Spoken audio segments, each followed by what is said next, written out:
देही देव इच्छे दाते पाय. का बरं? कारण मनुष्य लोक असे आहेत की सुख दुःखामध्ये एकमेकांच्या सहभागी होतात, दुःखात पण सहभागी होतात, सुखात पण सहभागी होतात. म्हणून मनुष्य लोकांचे ध्येय पाहिजे. म्हणून कुटुंबातल्या माणसांनी एकमेकाच्या सुख दुःखामध्ये सहभागी व्हावं. या ब्राह्मणाच्या कुटुंबातले सगळे दुःखात सहभागी झाले. प्रत्येक जण म्हणतोय तुम्ही जगा, मला मारला तर मारला, मी जातो. स्त्री पण म्हणते, पुरुष पण म्हणतो, लेकर पण म्हणतात, सुना पण म्हणतात आणि मुलं पण म्हणतात. म्हणून ह्या घरामध्ये आनंद होता, पण दुःखात सुद्धा ते सुखी होते. एखादा जीव जाणार आहे आणि प्रत्येक जण म्हणते मला जाऊ द्या पण तुम्ही जगा. असं कुंतीने हे दुःख ऐकलं आणि त्याने विचारलं काय भानगड आहे, काय चाललंय तुमच्या घरामध्ये? असं ते म्हणजे आमच्यातला असा असा नियम आहे, आज आमच्या घराचा नंबर आलेला आहे, आमच्या घरात कोणाला जावं लागणार आहे. पण ते तुम्ही कशाला जाता म्हणे, मला 5-5 पुत्र आहेत ना म्हणे, माझ्यातला एक पुत्र देऊन टाकते ना मी. म्हणजे परतफेड कशी आहे बघा, राहायला जागा दिली ना, त्यांच्या ऋण झाले ना यांच्यावर, कारण ह्यांना लपून राहायचं होतं आणि त्यांनी जागा दिली होती. म्हणतात ना ब्राह्मणाला दिली गोष्ट हळूहळू पायपास रेस करते, एक मन आहे बघा पूर्वीच्या. त्याच्या उपकाराची जाणीव ठेवत नाही, पण यांनी उपकाराची जाणीव ठेवली. उपकाराची जाणीव ठेवता येईल बरं का, कारण कोणाच्याही जगातल्या कोणाच्याही माणसाचं जे कर्ज आपल्यावर झालेलं असतं 100% आपण परतफेड करूच शकत नाही. का करू शकत नाही? समजा तुम्ही बाजारात गेला आणि तुम्हाला रिक्षाच मिळत नाही कुठलाच, एखाद्या ताई आल्या त्या काय बस स्कूटीवर मी सोडते, पण त्यांचं घर बाजूला आहे 4 किलोमीटर लांब आणि तुमचं इकडल्या बाजूला, आणि त्या ताईनं स्कूटरवर तुम्हाला घरी सोडलं, रात्री 10-11 वाजले, रिक्षा कुठलाच पडत नाही. आता काय केल्यानंतर परत फडून सांगेल बा, हे सांगा बरं. 100 रुपये दिला होईल का? 200 दिला होईल का? त्याला अजून काय होऊ शकत नाही, कारण त्या वेळेमध्ये जी आपली अडचण होती ती अडचण कशानंच भरून निघू शकली नसते. 100 रुपयाने निघत नाही, 200 निघत नाही. याला एकच आहे, त्या ऋणामध्ये जगायची आठवण ठेवायची, बाबा आपल्याला अडचणीत मदत केली. कुठलाही माणूस बिना कुणाच्या मदतीशिवाय मोठा होत नाही. कोणी काखत घेतलेला असतं, कोणी हात लावलेला असतो, कोणी डोक्यावर हात फिरवलेला असतो, कोणी मदत केलेली असते, कोणी रस्ता दाखवलेला असतं. म्हणून माणसावर सगळ्यावर ऋण आहे. म्हणून माऊली म्हणतात ना, जे जे भेटे भूत ते ते माने जे भगवंत. सगळ्याला चांगलं म्हणा आणि सगळ्यासोबत राहा.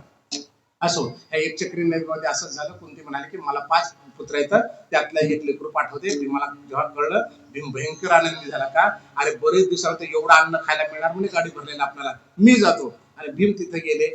भीमाने त्याच्याशी युद्ध केलं, दोघांमध्ये फार प्रचंड मोठं युद्ध झालं आणि त्याच्यामध्ये तो मारला गेला. कोण मारला गेला? बकासूर नावाचा राक्षस मारला गेला. आणि भीमाने सगळं अन्न खाल्लं आणि तिथून ही मंडळी परत निघाली, कारण आता कळून चुकलं की बकासुराला मारणारा फक्त भीमच असू शकतो. आणि ही वार्ता जर दुर्योधनाला कळाली, आपला शोध घेऊन आपल्याला अडचणीत आणू शकतात. हे एक चक्री सोडून नगरी सोडून पुढे निघाले. आणि पुढे काय झालं? पांचाल देश लागला. पांचाल देशामध्ये द्रौपदीचं संयवर ठरलं होतं. आणि स्वयं असं केलं होतं, खाली पाणी ठेवलं होतं आणि वर एक यंत्र बांधलं होतं, माशीचं यंत्र बांधलं होतं, माशा यंत्र. आणि ते यंत्र फिरत होतं, पाण्यात बघायचं आणि त्या माशाचा डोळा उडवायचा. एवढं अवघड का ठेवलं होतं सोयीवर? कारण द्रुपद राजाला खात्री होती की फक्त हा अर्जुनच उडू शकतो आणि कोणत्या ना कोणत्या निमित्तानं अर्जुन येईल, आणि अर्जुन जर माझा जावई झाला तर मी कोणाचा बदला घेऊ शकतो? कुणाचा? जोरात सांगा ना. द्रोणाचार्याचा बदला घेऊ शकतो, कारण द्रोणाचार्याला हरवलं होतं ना, बांधून अर्जुनाला द्रुपदाला हरवलं होतं द्रोणाचार्याच्या वतीने येऊन, आणि राज्य हिसकावलं होतं. मग त्या लहानपणाच्या मैत्रीतला वाद घडला नव्हता का? आता द्रोणाचार्याला हरवायचं होतं आणि अर्जुनच हरवू शकतो, आणि द्रोणाचार्याच्या बाजूला अर्जुन असल्यामुळे मी कितीही जर सैन्य जमा केलं तर अर्जुन आम्हाला जिंकल्याशिवाय राहणार नाही, आणि अर्जुनच आमचा जावई झाला तर मग तो विशेष म्हटला ना. हे सगळ्या क्षेत्रात चालतं बरं का, नुसते डावापीठ अजून मी चालत राहतं, असं करायचं तसं करायचं, त्याला जवळ घ्यायचं, त्याला जवळ घेतलं की त्याचं कमजोर होतं, त्याला फोडाफोडी, याला फोडोफोडी, आयुष्यभर तसंच चालत आलं. ते पूर्वीपासून चालत आलेले. आणि हे केलं होतं वरती.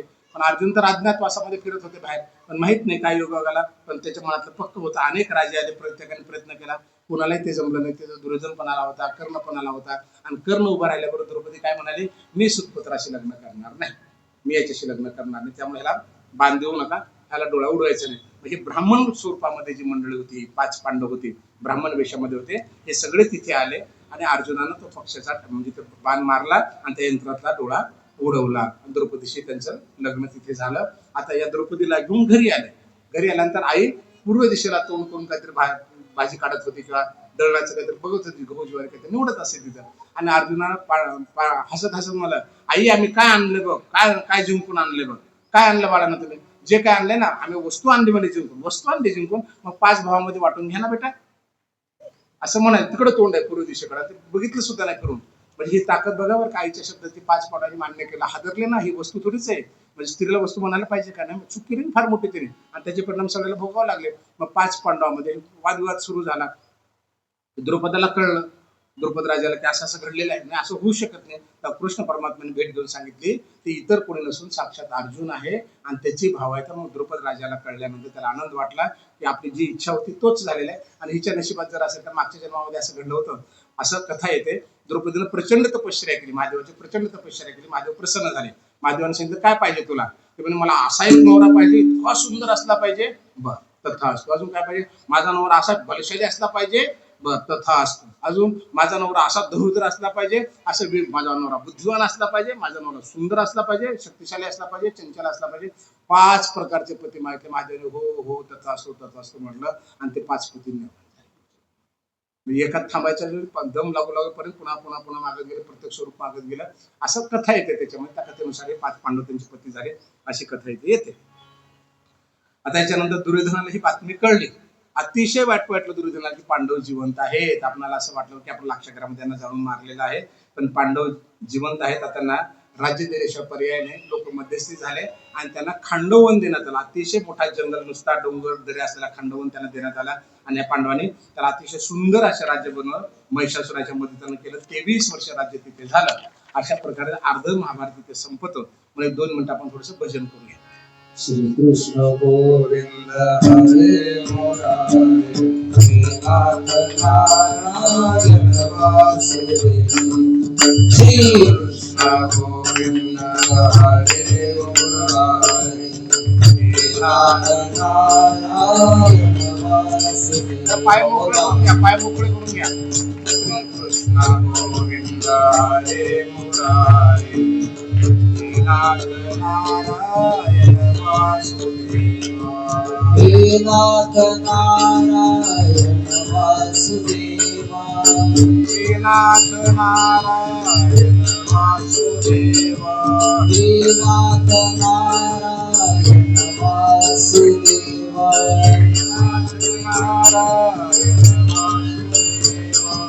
श्री कृष्ण गोविंद हरे मुरारे, नाथ नारायण वासुदेव.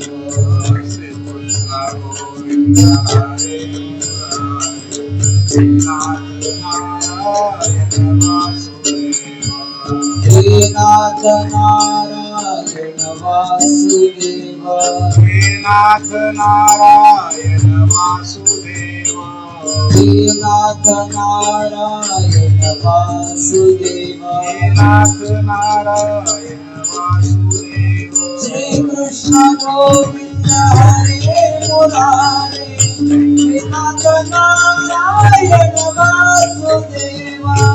कृष्ण गोविंद हरे मुरारे, हे नाथ नारायण वासुदेव. श्री कृष्ण गोविंद हरे मुरारे, हे नाथ नारायण वासुदेव. गोपाल कृष्ण भगवान की जय. पंढरीनाथ भगवान की जय. ज्ञानेश्वर महाराज की जय. तुकाराम महाराज की जय. शांती ब्रह्म सर्व संतन की जय. कौरवांच्या ठिकाणी आणि पांडवांच्या ठिकाणी होते. चांगल्या प्रकारचं राज्य चालू होतं. पांडवामध्ये एक नियम ठरला होता की द्रौपदी सोबत जो कोणी असेल 5 पांडवापैकी त्यांच्या एकांतात कोणीही परवानगीशिवाय जाणार नाही. आणि परवानगीशिवाय जर गेला तर त्याला 12 वर्ष वनवासात जावं लागेल, असा एक नियम ठरला होता. पुन्हा वाक्य ऐका. महाभारताला अजून फार मोठं वेगळी दिशा इथे आलेली आहे. द्रौपदी ज्यांच्या सोबत असेल 5 पती आहेत ना, ज्याच्या सोबत असेल त्यांच्या परवानगीशिवाय त्या भवनामध्ये कोणाला जाता येणार नाही. पूर्व परवानगीशिवाय जर बिना परवानगीचा आत गेला तर त्याला 12 वर्ष वनवासात जावं लागेल, असा एक नियम ठरला होता. आणि एका ब्राह्मणाची गाय चोरी गेली होती आणि तो ब्राह्मण ओरडत आला की मला गाय माझी पाहिजे, मला गाय परतावून द्या. कोणी आहे का पांडवामध्ये? तुम्ही राज्य करताना माझी गाय गेली, मला कोणी आणून देत नाही. अर्जुन म्हणला मी आणून देतो तुझी गाय. पण अर्जुन जेव्हा बाहेर निघाला त्या गाय पकडून आणण्यासाठी, जो चोर घेऊन जातो त्याला मारण्यासाठी, तर अर्जुनाचं धनुष्य कुठं होतं?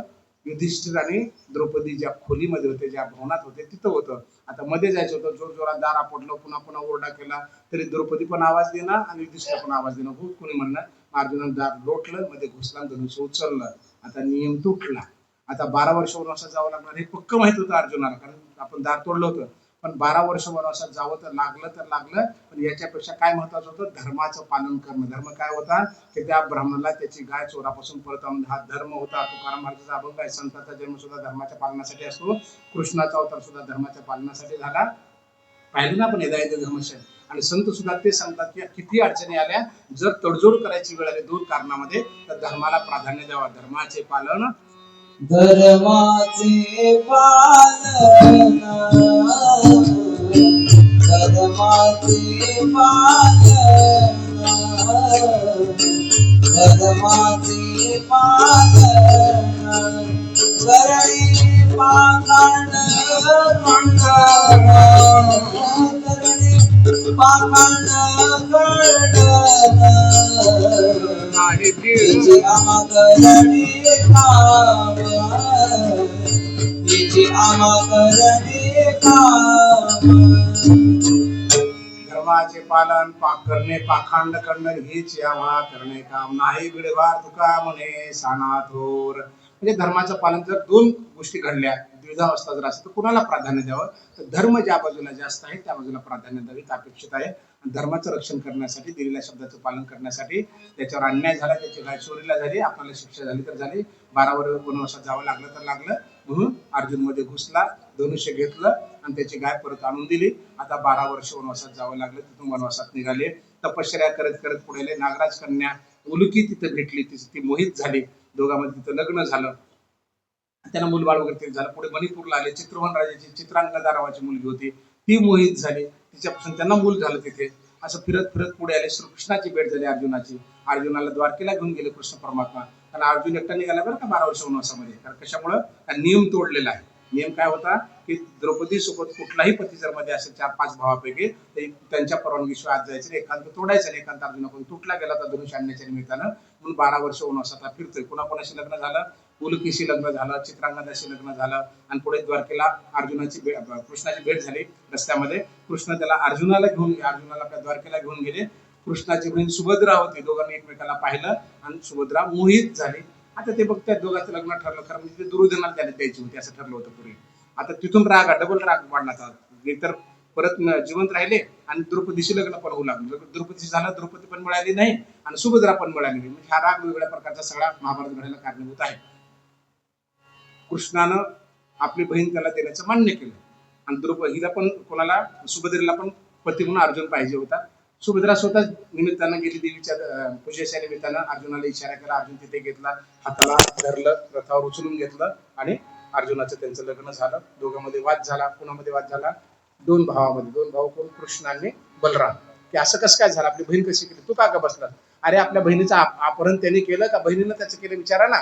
रथावर अगोदर कोण चढला होता? अगोदर सुभद्रा चढली होती आणि अर्जुनाला हाताला धरून वर घेतलं त्याला. मग आपल्या हिचा काय दोष आहे, अर्जुनाचा काय दोष आहे त्याच्यामध्ये? थोडक्यामध्ये ते कृष्णाने सपादने करून टाकले. अशा प्रकारचं लग्न झालं. 12 वर्षानंतर अर्जुन इंद्रप्रस्थाला परत आला. 12 वर्ष तपश्चर्या म्हणजे सगळं फिरून आल्यानंतर खांडवनामध्ये मय नावाचा दानव जो होता तो वाचला होता आणि आग लावून खांडवन जाळला होता. मय राक्षस शरण आला होता आणि पांडवांनी त्याला दान दिलं होतं. मग आता ह्या मय राक्षसाने काल शंख आणि भीमाला गदा दिली. अर्जुनाला शंख दिला, भीमाला गदा दिली आणि खूप असा सुंदर असा सभा मंडप करून दिला. तो सगळा मायावीत मंडप होता. आता राजस्वी यज्ञ करण्यासाठी कृष्णाने सल्ला दिला. कुठे? इंद्रप्रस्थामध्ये राजस्वी यज्ञ करा. मायावी सगळा मंडप होता. म्हणजे कुठं पाणी असतं तर पाणी दिसायचं, पण प्रत्यक्षात पाणी नसायचं. काही तर रंग दिसायचा, पण तिथं रंग नसायचा. म्हणजे कसलाही माणूस भाळून जाईल अशा प्रकारचं त्या राक्षसाने करून दिलं होतं. कारण त्या खांडव वनामध्ये सगळे मारले गेले होते आणि मय शरण आल्यामुळे त्याला सोडून दिलं होतं जीवन. आणि त्याने शब्द दिला होता, तुम्ही म्हणाल ते मी तुम्हाला करून देईन. आणि हे मायावी सगळा मंडप त्याने करून दिला. आता राजस्वी यज्ञ करायचा ठरला. राजस्वी यज्ञ तेव्हाच होतो जगातले सगळे राजे जिंकावे लागतात, सगळे राजे. आणि सगळे राजे जिंकायचे होता. जरासंध नावाचा एक राजा होता. तो प्रचंड बलशाली होता, प्रचंड बलशाली होता. कोण होता जरासंध राजा? ज्यांनी 86 राजे पकडले होते, 86 राजे, आणि अजून 14 राजे त्याला पकडायचे होते. 100 राजाला काय करताना त्या बळी द्यायचा होता. 100 राजाचा. एवढा भयानक बेकार हा जरासंध होता. तो काशी नरेश नावाचा जो राजा होता, मगध देशाचा भरत राजा, त्या काशी नरेशाच्या दोघी बहिणी त्याच्या पत्नी होत्या. कोणाच्या? मगध नरेश भरत नावाचा राजा होता. त्याला 2 बायका होत्या. काशी नरेशाच्या दोघ्या पत्नी होत्या, पण दोघीलाही मूलबाळ नव्हतं. चंडक कौशिक ऋषी एक ऋषी होते, फार मोठे तपस्वी होते. त्यांच्याकडे हा राजा आपल्या पत्नीसहित दर्शनाला आला आणि राजाला खुश होऊन राजाने काय केलं? एक आंबा फळ दिला की बाबा द्या आणि तुझ्या पत्नीला बोल होईल. आता ह्या राजाच्या मनात आलं की आपल्याला 2 बायका येतात, एकटीला दिलं तर दुसरी राज होईल. त्यांनी त्या आंब्याचे 2 भाग केले. चिरला आंबा उभा आणि एका बायकोला अर्धा भाग दिला आणि दुसरीला अर्धा दिला. दोघी गरोदर राहिल्या आणि दोघीला अर्धा लेकरू जन्माला आलं. म्हणजे असं चिरल्यासारखं अर्धा, डावीकडलं अंग वेगळं आणि उजवीकडलं. ह्या दोन्ही राण्या घाबरल्या. अरे बापरे, म्हणजे तो भूत आहे. मग तिने दूध उचललं आणि त्या उकडल्यावर फेकून दिलं. त्याच्यामध्ये तेवढ्यामध्ये जरा नावाची राक्षसी त्या वासानं आली, अरे काय तर खायला मिळते म्हणून, आणि ते दोन्ही तुकडे तिने उचलले आणि असे हातात धरले की दोन्ही तुकडे चिकटले गेले. त्याच्यातून जरासंध निर्माण झाला. एक शरीर झालं त्याचं, प्रचंड बलशाली निर्माण झाला. आता ह्या जरासंधाला मारायचं होतं, मारल्याशिवाय राज्य होणार नव्हतं, राजयज्ञ होणार नव्हतं. भीमाला तिथे कृष्ण घेऊन आले, दोघांमध्ये युद्ध झालं. जरासंधाला चिरून फेकलं डावीकडे उजवीकडे, पुन्हा युद्ध जोडायचं, पुन्हा फेकले. पुन्हा भीम हा गरदगाळ होऊन गेला. तेव्हा कृष्णाने काय केले, काडी घेतली, चिरली आणि एक काडी डावीकडे फेकली, उजवीकडे फेकली, असे उलट्या दिशेला फेकले. आता ते तुकडे आले की असे यायचे. आता कसे असे आले की जुडत होते, आता असे आले की जुडत नव्हते. अशा प्रकारे जरासंध ते संपला. हा जरासंध कोण होता? जरा नावाच्या राक्षसीकडून झालेला भयंकर, अतिशय कठीण हा माणूस होता. निवळ कठीण नव्हता हा. कोणाचा सासरा होता? कंसाचा सासरा होता. म्हणजे फार दुष्ट बुद्धीचा होता आणि त्याला इथं संपलं होतं. अशा प्रकारे तिथं मारला का राजसूय यज्ञ सुरुवात झाली. आता राजसूय यज्ञामध्ये अग्रपूजेचा मान कोणाला द्यायचा? सगळ्यात मोठा मान कृष्णाशिवाय दुसरा कोणाच्या देण्यासारखं नव्हतं. हे पांडव पण त्या पांडवाच्या मध्ये कौरव पण आले होते, भीष्म पण आले होते, द्रोणाचार्य आले होते, कृपाचार्य आले होते, कर्ण पण आला होता. सगळी मंडळी तिथे बोलत. राजसूय यज्ञ फार मोठा यज्ञ होणार होता आणि कृष्णाला अग्रपूजेचा मान द्यायचा. आणि त्याला विरोध करण्यासाठी शिशुपाल नावाचा त्यांचा मावस भाऊ उभा राहिला. त्याने विरोध केला की त्याला काय करता म्हणे, एक डोळ्याचं पोरगा आहे, वाईट आहे, दुष्ट आहे, वगैरे वगैरे वगैरे बोलला. पण कृष्ण परमात्मा काहीच करत नव्हते. तेव्हा बलराम म्हणाले, तू असं काय बोलणं खातो, त्याला मी आत्ता मारून टाकतो. तर त्याने सांगितलं की नाही म्हणे, मी मावशीला शब्द दिला आहे. कसा दिला आहे? जन्मजात त्याला एक डोळा होता, जास्त तिसरा डोळा होता आणि आणखी 2 हात होते. त्याला वर असा होता की ज्याच्या हातातून हे डोळा उडेल, मांडीवर घेतल्यानंतर 2 हात जातील, त्याच्या हातातून मरण होणार आहे. आणि मी जेव्हा आपण त्यांच्या घरी गेलो तेव्हा मी त्याला मांडीवर घेतलं, तेव्हा माझ्या हात मांडीवर घेतल्यावर त्याचा डोळा निघून गेला होता आणि दोन्ही हात गेले होते. तेव्हा मला मावशी रडून म्हणाली की बाळा, तुझा भाऊच आहे, मारू नको. तर मी मावशीला म्हणलं, माऊली एक अपराध काय, मी 100 अपराध माफ करेन ना. अजून त्याचे 100 अपराध झालेले नाहीत. शिशुपालाचे 100 अपराध होऊ दे. म्हणजे भगवंत किती हे आहे बघा बरं का. कोणत्याही भावनेला आपण जर विरोध केला भगवंताला तर भगवंत नाराज होत नाही, भक्तीमध्ये जातो. ज्ञानोबा कृष्णाचा अवतार आहे, त्या कृष्णाने शिशुपालाला मारण्याच्या अगोदर 100 चुका माफ केल्या. ज्ञानोबाबद्दल संत सांगतात ना, भलतिया भावे भलतिया भावे शरण जावे, भलतिया भावे शरण जावे. मागित से तुटी जन्मव्याधी, जन्मव्याधी मागित से तुटी जन्मव्याधी, जन्मव्याधी मागित से तुटी जन्मव्याधी. भगवंताचं वैशिष्ट्य आहे. तुम्ही रागात भक्ती करा, प्रेमानं करा, काही करा, पण भगवंताचे करा. मग ते स्वतःच म्हणतात बघा, आणि भलतिया जाते जन्मावे, मग भजावे का विरोधावे, भक्त का वैरिया व्हावे माझे याचे. माझ्यावर प्रेम कर, विरोध कर, मला काळ्या तोंडाच्या म्हण, मला शाप दे, तुला काय करायचं कर, पण माझ्याशी कर. कारण माझ्याशी केलास की तुझा उद्धार तो कोणत्याही भावनेतून आला असतं. पण सामान्य माणसाचे कशाला वाद घालतो संसारामध्ये, माझं तुझं कशाला करतो, जे माहिती माझ्याशी म्हण ना, मी तुझा उद्धार करतो. आणि अगदी त्याप्रमाणे 100 शिव्या दिल्या तरी भगवंताने स्वीकारल्या आणि 101व्या चुकीला मात्र भगवंताने सुदर्शन चक्र सोडलं आणि त्याला मारलं आणि त्याचा जो आत्मा होता तो भगवंतामध्ये विलीन झाला. भगवंताचं वैशिष्ट्य आहे, ज्यांचा मृत्यू भगवंताच्या हातातून झाला, भगवंत त्याला कारणीभूत झाले, 100% त्याचा उद्धार होणार, म्हणजे उद्धारच होणार. त्याचा उद्धार तिथे झाला. आता पांडवांचं हे वैभव मात्र या कौरवांना खटकू लागलं आणि सहज आपलं बघत बघत फिरत होते, राजवाडा कसा सुंदर आहे काय. आणि पुढे जात होता दुर्योधन. त्या द्रौपदी म्हणाली, नाही नाही म्हणे, पुढे पाणी जाऊ नको. त्याने पाहिलं पाण्यासारखं तो काही दिसत नाही, काही म्हणते म्हणे हे. आणि ते पाय टाकला आणि दुर्योधनाचा पाय पाण्यामध्ये पडला आणि द्रौपदीच्या मुखातून एक अवघड वाक्य गेलं, काय म्हणे, आंधळ्याचा पुत्र आंधळा. असं सहज म्हणजे त्याला राग आला, वाईट वाटलं की आंधळ्याचा पुत्र आंधळा माझा अपमान करते का. नेम असा आहे की कुठलाही पाहुणा आपल्या घरला आला तर त्याचा अपमान आपल्याकडनं होता कामा नये. त्या ज्ञानोबारांनी सांगितलं, जैसा अपमानीला अतिथी ने सुकृताची संपत्ती, का साई खड्याची गती सूत्रतंतू. घरला येणाऱ्या अतिथीचा जर अपमान झाला तर तुमच्या घरातले जे सुकृत असतं, जे पुण्य असतं ते आपोआप कमी होतं. आपोआप आपल्याला दिसत नाही पण 100% होतं. लहानपणी आपण फोटो पाहायचो बघा, माझ्या फोटो लावलेले अशा भिंतीवर, आणि त्या फोटोच्या पाठीमागे असे ही असायचे, किरण असायचे. आठवतं का तुम्हाला? असे वेगवेगळे किरण निघालेले असायचे, संतांचे वगैरे असायचे. ते केवळ संतालाच किरण नाही, प्रत्येक माणसाला काही किरण आहेत, मग ते सकारात्मक किंवा नकारात्मक. जर तुम्ही वाईट वागलात तर त्याचे नकारात्मक किरण आपल्याला विपरीत परिणाम करून जातात आणि चांगलं वागला तर आशीर्वाद पण मिळून जातो. ही वस्तुस्थिती आहे बरं का. मुख्या प्राण्याला सुद्धा भगवंताने दिलेलं. मी मोठेपण नाही सांगत. आता आमच्या गलीमध्ये कित्येक लोकांना जवळपास 70-80% लोक टँकर लागलेले. आम्हाला टँकर नाही. का नाही? आम्ही घर बांधताना त्या भिंतीच्या बाहेर हौद केलाय. माझ्या बायकोचा 8 होतं की हौद करा, मुख्य प्राणी खातात. सरासरी 50-60 डुकरं, कुत्रे, गाई, म्हशी दिवसभर पाणी पित राहतात. दिवसातून आम्ही 4-10 हौद भरतो. 10 वर्षात आम्हाला टँकरच लागला नाही. म्हणजे याचा अर्थ बाकीच्याला का लागला ते मला नाही सांगायचं. कदाचित त्यांची पुण्य असेल असं आम्ही समजतो आपण. म्हणजे प्रत्येकाला काहीतरी बोलले असतं प्रत्येक जीवाला. मग जे देता आलं, जे करता आलं मदतीने आपण अंतःकरणातून करत जावं. आपल्याला जे करता येणं शक्य आहे ते ताणून तुडून करावं हे अपेक्षित नाही. तर काय झालं, नकारात्मक बोललो की नकारात्मक भाव वाटायला येतात. आता तुमच्या घरला आलाय ना, तुमचा काय सन्मान आहे? पडल्यानंतर हसायचं नाही. अरे मी तर आताच म्हणले होते, हो तुम्हाला पडलं का लागलं का, जा पडावर जरा बघा त्यांना दुर्योधन लागलं का, म्हणू शकले असते ना. नाही म्हणले. हसून काय म्हणाले, आंधळ्याचा पुत्र आंधळा. ते म्हणले मी आंधळा आहे ना, तुला नंग करून बघेन म्हणलं. असं एका ठिकाणी व्हिडिओमध्ये पाहिलं. कुठं वाचनात माझ्या नाही आलं. पण ठीक आहे, जे काही घडलं असेल ते घडलं. पुन्हा महाभारतात आपलं घडलेलं जसं तेव्हापासून पक्का राग बसला मनामध्ये, पक्का राग बसला दुर्योधनाचा. काय भरला ते मी तुला फलानं करून बघेन. हे त्या व्हिडिओनुसार खरं की खोटं हे मला त्याचा शोध घ्यायचा नाही. पण आपल्या मुखातल्या गेलेल्या शब्दाचा विपरीत परिणाम होऊ शकतो की जर आपण वागलं. कारण पेड गोये बघून का आंबुआ कहा से पाय. जर बाबळ पेरली किती खत पाणी घातलं त्याला आंबे लागणार नाहीत ना, त्याला काटेच लागतील ना. तुमच्या मुखातून वाईट गेलं भोगावं लागेल ना. त्यानं म्हणलं असेल तेव्हा न म्हणलं असेल तो भाग वेगळा. तिकडे आपण खोला जायचं नाही. पण मनात तर विचार येऊन गेला असेल ना त्याच्या पुढला एका चुकीचा घ्यायचा बदला घ्यायचा आपल्याला म्हणून, स्त्रीचा बदला घ्यायचा, माझा अपमान केला म्हणून. आणि तो बदला दुर्योधनाच्या मनात पक्का बसला होता. आणि जेव्हा हे हस्तिनापूरला परत आले ही सगळी चांडाळ चौकडी एकत्र झाली शकुनी सहित. आणि काय म्हणू लागले, त्यांचा बदला घ्यायचा. काय करायचं, दूध खेळायला बोलू. काय शकुनीकडे कवड्या होत्या. त्या कवड्या शकुनीच्या पाशी त्याच्या हातातले होते. निरोप पाठवला पांडवांना की आमच्याकडे दूध खेळायला या. आणि दूध खेळायला आले पांडव. खरं म्हणजे यायला नाही पाहिजे होतं. म्हणजे आता ह्यांची सुद्धा बुद्धी कुंठीतच म्हणावी ना, चुकीचंच म्हणावी ना. आणि सुरू झालं खेळ जिंकायला. सुरू धड धड जिंकायला. राज्य दिलं, फलांना दिलं, बिस्ताना दिलं. 4 पांडवांना पण 5 पांडवांना पण ते जिंकले. आणि द्रौपदीला पण जिंकला. आता द्रौपदीला दावाला किती वस्तू आहे का दावावर लावायला सांगा बरं. ह्यांच्या मूर्खपणाच आहे ना. लावला. आता ताब्यात आली दासी. ह्याच्या डोक्यात राग होता. आंधळ्याचा पुत्र आंधळा म्हणला, हिचे कपडे काढा म्हणे. आता आंधळा म्हणला ना, मी डोळ्याने बघू शकतो आणि बघा झालं सुरू. तिथं गोंधळ सुरू झाला. कर्णाचा अपमान झाला होता. कारण कर्ण द्रौपदीला जिंकण्यासाठी गेला. ती काय म्हणाली, सुतपुत्राला अधिकार नाही बाण त्या माशीला उडवायचा, डोळा उडवायचा. त्याचा अपमान तिथं झाला होता. तो म्हणे माझा पण अपमान हिने केला, म्हणजे हिचे कपडेच काढून टाका. आणि पाठवलं दुःशासनाला. आण म्हणे उडून आण.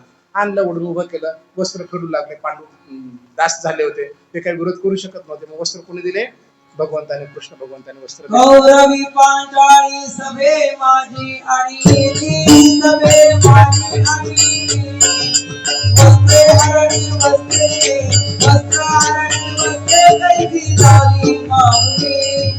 कौरवी पांचाळी सभे माझी आणि सभे माझी आणि वस्त्र हरणी वस्त्रे वस्त्र हरणी वस्त्रे कैसी झाली माहुली. भगवंताने वस्त्र दिले. द्रौपदीशी वस्त्रे अनंता देत होता असे भाग्यवंता आम्हा लागे कृपावंता कोठी ज्ञानेली गोविंदा. आपण व्यंकटेश स्तोत्रामध्ये पाहतो. पण द्रौपदीशी वस्त्रे अनंता देत होता असे भाग्यवंता आम्हा लागे कृपावंता कोठून ज्ञानेली गोविंदा. प्रश्न विचारला भगवंताला, एवढे वस्त्र कुठून दिले देवा म्हणे. की त्यानं ओढून ओढून थकला तर त्याचं वस्त्र कमी झालं नाही. म्हणजे भगवंत लज्जा रक्षण करतो. प्रत्येक ठिकाणी कृष्ण परमात्माच लज्जा रक्षणाला येईल असं नाही. कारण चालते बोलते आपण कृष्णच आहोत. एखादा अन्याय होत असेल ना, आपली पण जबाबदारी तिथं मदत करायची. आम्हाला काय करायचं, बघून घेतील, आम्हाला काय करायचं बघून घेतील, बिलकुल नाही. जे जे आपल्या अवतीभोवती चुकीचं घडेल त्या ठिकाणी आपल्याला जेवढा विरोध करता येईल, जेवढी मदत करता येईल, त्या गोष्टी आपण तिथं करून त्याला त्या संकटातून बाहेर काढण्याचा प्रयत्न केला पाहिजे. स्त्री असो पुरुष असो कोणी असो. कारण माणसालाही बुद्धी आहे, मुख्या जनावरला ते कळत नाही. कुत्रे सुद्धा बघा ना, गलीमध्ये एखाद्या कुत्र्याला जर भुकलं ना, 10 कुत्रे त्याच्या बाजूला जमा होतात. आणि त्यांना कळतं, माणसाला कळत नाही. चोरी होतं काय होणार त्याच्या घरचे, मारा मारला काय होणार त्याचा, आपण काय देणे घेणे. अहो अपघात झालेला बघून लोक पुढे निघून जातात. अहो कदाचित ईश्वर तुमची परीक्षा घेत असेल, तुला जे करता येते कर ना, ओरड कर, फोन लाव, फलाना आवाज दे, या म्हणा, बघा म्हणा, काहीतरी मदत होईल ना. त्याच्या नशिबाने जे व्हायचे ते होऊ द्या, पण आम्हाला जे करता येते आपण केलं पाहिजे ना. असो, हे भगवंताने तिला मदत केली. आता इथं काय काय घडलं, मांडी आपटले, आज मांडीवर बसव, तुझी मांडी तोडेल अशी प्रतिज्ञा, असं मारेन, तुझी जीभ काढेन, फलाना करेन, तुला मारून टाकेन, वेगवेगळ्या प्रतिज्ञा झाल्या सगळ्या. आणि हादरलं सगळं. कोण, कौरवकुळ हादरलं. धृतराष्ट्र हादरला.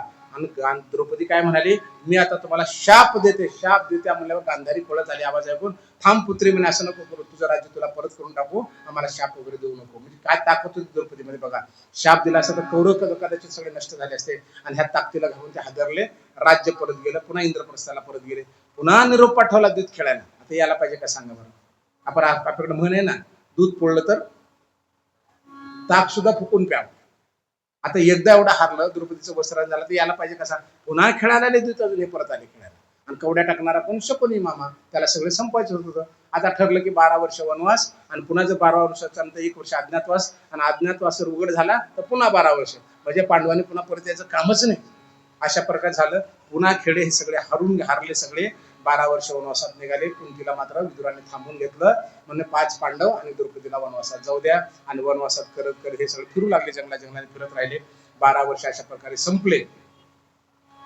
12 वर्ष संपत आले. कृष्णाची आणि वनात ह्याची भेट झाली, द्रौपदीची भेट झाली. अजून 12 वर्ष संपत आले, आता सगळे संपत आले. देवा, तू पण उशीर लावलास म्हणे मला वस्त्र द्यायला. कृष्णाला काय म्हणाले? माझ्या अंगावरचं बरंच वस्त्र भेटेपर्यंत का उशीर लावला तू? कोठे गुंतलासी बालकेच्या राया, कोठे गुंतलासी बालकेच्या राया.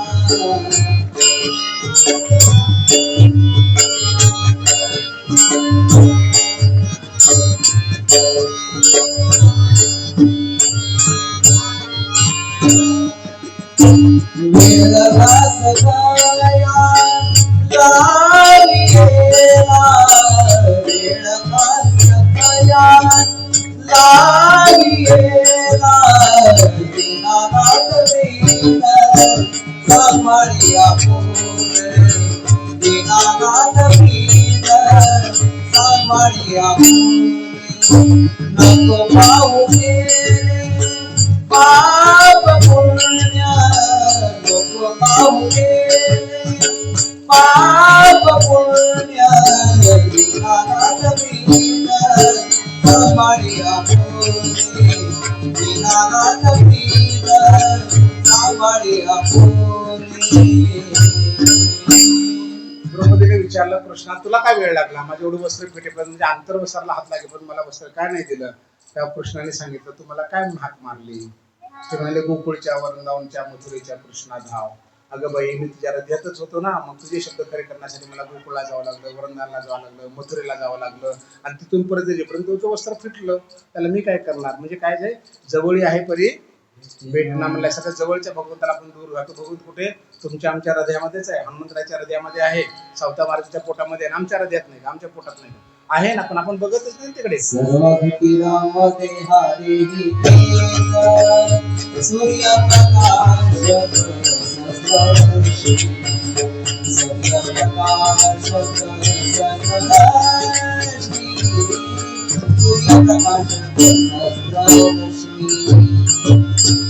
सर्वांच्या हृदयात तैसा तो मज भितरी मी तयांत बाहेरी, हे सांगितले बरोबरी तैसे नव्हे तैसा हृदयामध्ये मी रामू असा सर्व सुखाचा रामू, ही भ्रांतासे कामो विषयावरे. माऊलींना ज्ञानेश्वरीमध्ये सांगितलं, मी प्रत्येकाच्या हृदयामध्ये आहे, फक्त तुम्हाला शोध घेता आला पाहिजे. जवळ आहे परी भेटणं आमचा मला कळत नाही. तुझं आहे तुझं पाशी तरी तुझा का चुकला असेल. आम्ही इकडे पळतो तिकडे पळतो, कुठं स्थिर व्हावं असो. आता हे जंगलामध्ये फिरू लागले. 12 वर्षांचं चाललं, खायला मिळत नव्हतं. मग धौम्य ऋषी तिथे आले. धौम्य ऋषीने सांगितलं, सूर्यदेवाची प्रार्थना करा आणि तुम्हाला सूर्यच थाळी मिळेल. सूर्यदेव प्रसन्न झाले, सूर्यच थाळी दिली. त्यांनी सांगितलं, या थाळीमध्ये तोपर्यंत अन्न असेल, करोडो लोक जेव, हजारो जेव, लाखो जेव संपणार नाही, जोपर्यंत द्रौपदी जेवणार नाही.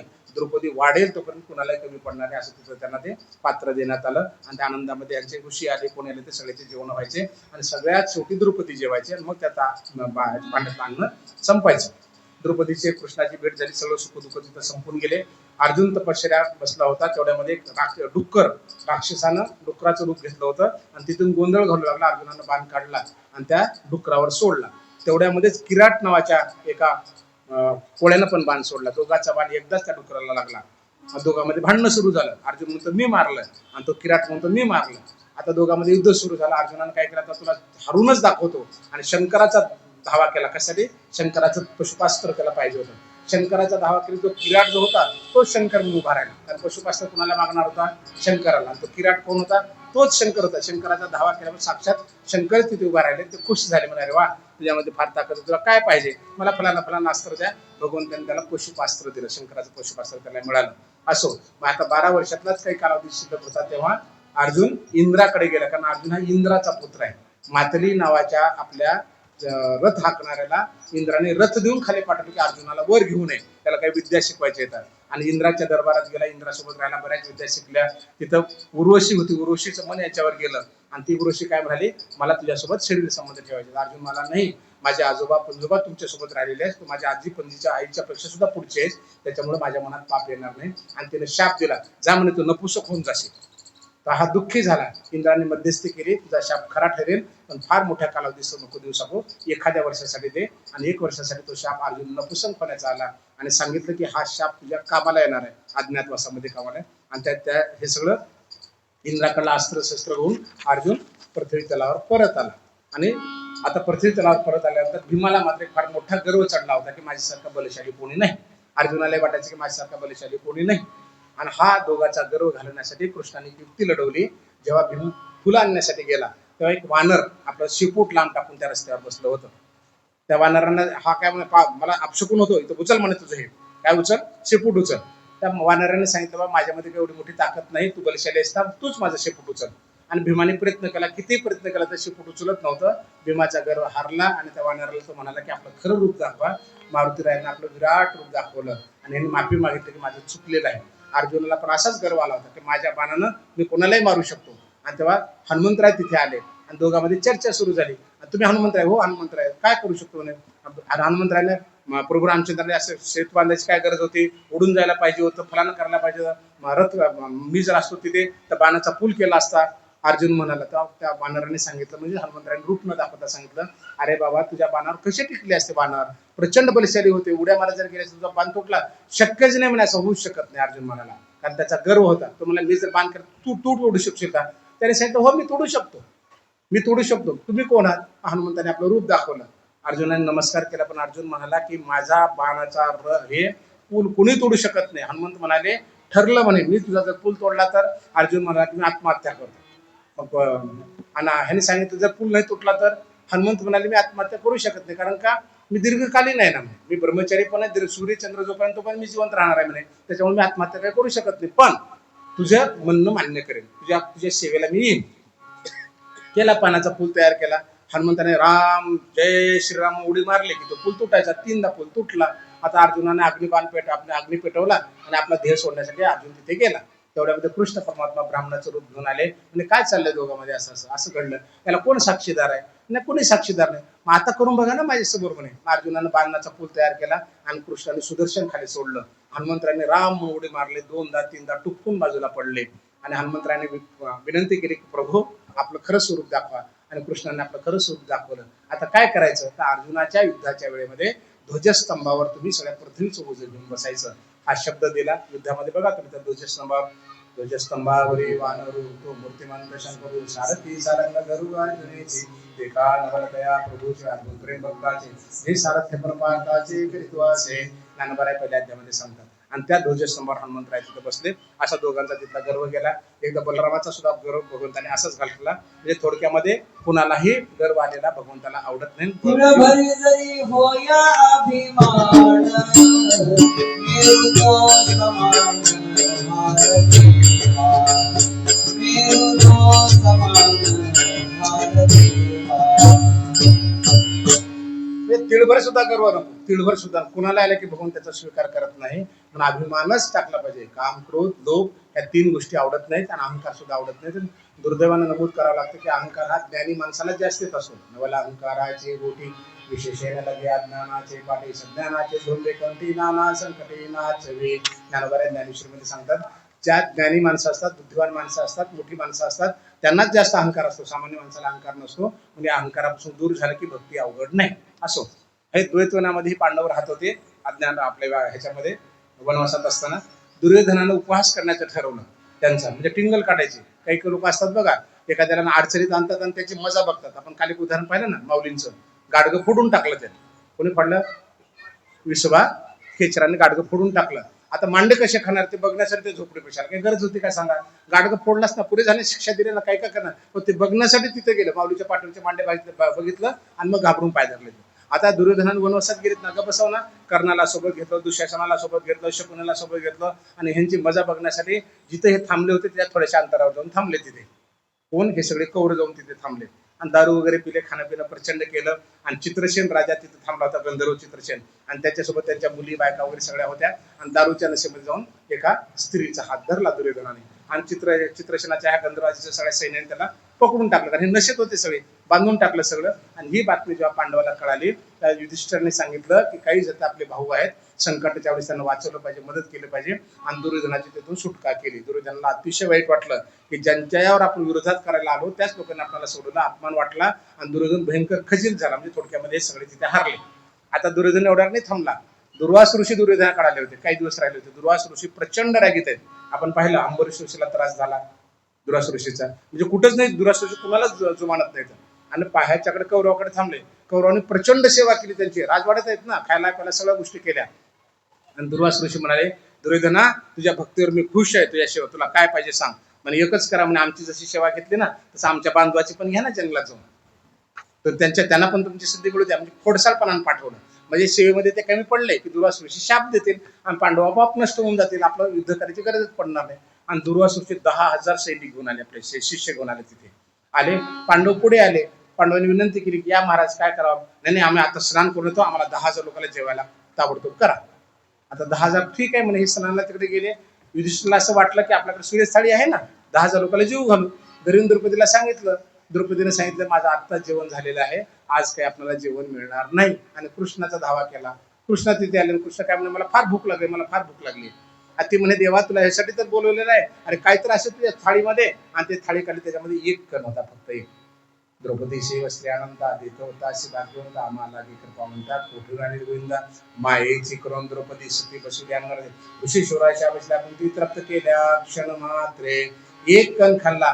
द्रौपदी काय म्हणाली खाऊ घालताना की देवा एकच दाना उरलेला आहे, यातला अर्धा दाना तू खा आणि अर्धा दाना सगळ्या जीवाला खाऊ घाल, सगळ्या जीवाला खाऊ घाल. म्हणजे भाव किती पक्का आहे बघा. कृष्णाने सांगितलं मी तसंच करणार आहे म्हणे, अर्धा मी खाणार आहे आणि अर्धा सगळ्या पृथ्वीच्या सगळ्या जीवाला खाऊ घालणार आहे. आणि नदीमध्ये स्नान करत होते. 10,000 ऋषीचे पोट भरले आणि ते सगळे हादरले. आता जर पांडवाकडे गेलो तर जेवणार का होता आपण. आणि तिथल्या तिथून परत केले. कोणी सांभाळलं? भगवंताने सांभाळलं, कृष्णाने सांभाळलं. भगवंतच सांभाळतो, मागे पुढे उभा. पण काय केलं पाहिजे? आवडीने केलं पाहिजे, आवडीने भावे. आवडीने भावे हरी नाम घेसी, आवडीने भावे हरी नाम घेसी, हरी कृष्ण दासी, हरी कृष्ण दासी, सर्व आहे हरि मुखी गाता, हर बलि देता, हरि मुखी गाता, हर बलि देता. भगवंत कुणाला मदत करतो? आवडीने भावे हरिनाम घेशी, तुझी चिंता त्याची सर्व. आवड आणि भावनेनं करायचा, रडून पडून आदळून आपण एवढं करायचंय नाही. हरिपाठ झाल्याशिवाय मी काही पाणी सुद्धा पित नाही, एकादशी ना निरंकच करतो. ताणून घेऊन नाही करायचं. आपुला परावा देही दुःख देते जे जे काय माझा आत्मया ते तुला हे होय सुनो. कृष्णाने अर्जुनाला सांगितलं, माऊली आपल्याला सांगतात, तुमच्या शरीराला तुमच्या मनाला त्रास करून घेऊन माझी भक्ती करू नका. भक्ती सहज करा. कशी करा? ऐशी आपुल्याची सहज स्थिती ज्या भ्रमाची नित्यता असते, या नाम सुभद्रापती अध्यात्म. सहज करा, जे सहज करता येते. ऐशी ईश्वराकडे नीज धावे अपैसया सहज, तया नाम तेज आध्यात्मिक. ते अध्यात्म काय आहे? जे सहज करता येते ते करा. जय हरी नमस्कार 5 मिनिटं 2 मिनिटं एकदाच नामस्मरण जे करता येते सहज करा. कुठं करा? बसता उठता कुठेही करा. नाथ महाराज म्हणतात ना, खाता पिता बसता उठता देता घेता हरी बोला. त्याला कुठल्याही प्रकारचं बंधन नाही. काळ वेळ नाम उच्चारिता नाही, दोन्ही पक्ष पाय. म्हणजे थोडक्यामध्ये ओढून ताणून करायचं नाही. द्रौपदीचं पांडवाची भक्ती अशी होते, आवडीनं करत होते, म्हणून कृष्ण परमात्म्याने यांना संकटातून सांभाळलं. कृष्ण परमात्मा तिथून निघून गेले. एकदा द्रौपदी आश्रमाच्या बाहेर थांबली होती. 5 पांडव बाहेर गेले होते आणि जयद्रथ राजा तिथून चालला होता. जयद्रथ चालला होता. कुणाचा नवरा होता हा? द्रौपदीचा जावाई. कौरवांच्या बहिणी, काय नाव तिचं? दुश्याला. काय दुश्याला तिचा नवरा होता. आणि त्याने द्रौपदीला पाहिलं, त्याचं मन द्रौपदीवर गेलं. खोडसाळपणा केलं. वनात आले ते, जंगलात आले, त्यांना कोण सारथे असणार. आणि तिचा हात धरून ओढू लागला. द्रौपदीने 3दा विनंती केली, अरे आपण असं नका करू, आमचे कोण नाते तुमचं. आमच्या बहिणीचे नवरे आहात तुम्ही, कारण माझ्या नवऱ्याच्या बहिणीचे नवरे आहात तुम्ही, असं नका करू. पण त्यांना ऐकलं नाही, वडाताण केली. धौम्य ऋषीने अडवायचा प्रयत्न केला, त्यांना पण ऐकलं नाही. मग पांडव आले, पांडवांनी त्याला धरलं आणि मारायचा प्रयत्न केला. युधिष्ठिराने सांगितलं आपल्या बहिणीचा नवरा मारू नका, फक्त त्याला लज्जित करायच्या, मिशा दाढी चप्पी करायला आणि सोडून द्या. आणि सोडून दिला चप्पी करून. त्याला प्रचंड राग आला जयद्रथाला. यांचा बदला घेणं, फार मोठी तपश्चर्या केली महादेवाची. महादेव प्रसन्न झाले. महादेवाने सांगितलं काय वर पाहिजे. ते म्हणे मी 5 पांडवाला हरू शकलो पाहिजे. महादेवाने सांगितलं 5 अर्जुनाला तर हरवणं शक्यच नाही, कारण मीच पशुपात दिले त्याला दिलेलं आहे. पण एक दिवस असा येईल की 4ही पांडवाला तू एक दिवस थांबवू शकतील. 4ही पांडवाला जेव्हा अभिमन्यूला मारलं ना, त्या द्रौपदाने नेमक्या जयद्रथाने नेमका त्याचा गैरफायदा घेतला होता आणि हा वर घेतला जयद्रथाला मिळाला. अशा प्रकारे जयद्रथाची तपस्या तिथे आली आणि सूर्यदेव कर्णाच्या स्वप्नात आल्याची कथा येते पुढे. आणि सूर्याने सांगितलं की आज ना उद्या तुझ्याकडे इंद्र येणार आहे आणि तू दानशूर आहेस, तुझे कवच कुंडल मागेल, कुठल्याही परिस्थितीमध्ये कवच कुंडल देऊ नको, कारण अज्ञातवास संपल्यानंतर 100% कौरव पांडवामध्ये युद्ध होणार आहे, म्हणून तू कवच कुंडल त्याला देऊ नको. इंद्राचा पुत्र आहे अर्जुन, आपल्या लेकराला सांभाळण्यासाठी तो तुझ्याकडनं कवच कुंडल मागेल. पण यांनी सांगितलं कर्णाने मी दानशूर आहे, मी दान देतो, दिलेला शब्द मी कोणाला टाळत नाही, माझ्या दरवाज्यात आलेला कोणी कामा जाणार नाही, मी त्याला देईन. मग दुसरा मार्ग सांगा. असं कर म्हणे, अमोघ नावाची शक्ती जी इंद्राकडे आहे ती मागून घे आणि त्याच्या बदल्यामध्ये कवच कुंडल दे. ठीक आहे. दुसऱ्या दिवशी इंद्र स्वप्नामध्ये आले आणि समोरून उभे राहिले नदीच्या काठावर. स्वप्नात आले मी मागायला येणार आहे, या म्हणे मला मागायला. इंद्र समोरून उभा राहिला. इंद्राने मागणी केली कवच कुंडल पाहिजे. कवच कुंडल काढून दिले, त्याच्या बदल्यामध्ये अमोघ शक्ती दिली आणि इंद्र म्हणाला की तुझी ही शक्ती फक्त एकाच वेळेस कामाला येईल आणि ते काम संपलं की माझी शक्ती माझ्याकडे परत येईल. अशा प्रकारचं शस्त्राची देवाणघेवाण झाली. 12 वर्षाचा वनवास संपला. आता यांना अज्ञातवास करायचा होता. अज्ञातवासामध्ये विराट राजाकडे ही मंडळी आली. मग कोणी घोडे साफ करायला, कोणी ब्रह्मला झाला शिकवायला, कोणी स्वयंपाकी झाला. त्या खोलात मी जात नाही, कारण आपल्याला सगळे माहिती आहे सगळं. आणि तर 12 वर्षानंतर हा अज्ञातवास सुरू झाला आणि किचक नावाचा विराटाचा मेहुणा होता. हा मेहुणा दुष्ट बुद्धीचा होता आणि त्यांनी सैरेंद्रीला पाहिलं. सैरेंद्री म्हणजे कोण? द्रौपदी. रूप बदलून राहावं लागतं, कारण 1 वर्ष अज्ञातवास काढायचंय ना. अज्ञातवासामध्ये राहणं फार अवघड होतं, पण सगळ्यांनी आपले रूप बदलले होते. सैरेंद्रीवर त्याचं मन गेलं आणि तिला वडाताण केली. सैरेंद्रीनं ही बातमी आपल्या नवऱ्याला सांगितली अर्जुनाला सांगितलं चिंता करू नको, आज रात्री त्याला मारलं जाईल, भीम मारला जाईल, मारून टाकेल त्याला, पण वेगळ्या पद्धतीने काय कर, त्याला नृत्यशाळेमध्ये रात्री बोलवून घे. आणि नृत्यशास्त्रामध्ये बोलून घेतल्यानंतर आम्ही काय करायचं करतो. तोपर्यंत भीम अगोदर जाऊन बसला होता, साडी वगैरे पांघरून बसला होता.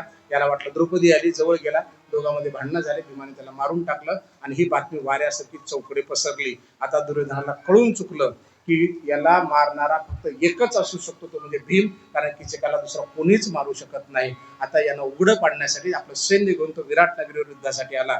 विराट राजा घाबरला. त्याचा मुलगा साधारण होता, तो काही युद्ध करण्याच्या क्षमतेचा नव्हता. काय नव्हतं त्याचं? उत्तर आणि त्याची बहीण उत्तरा.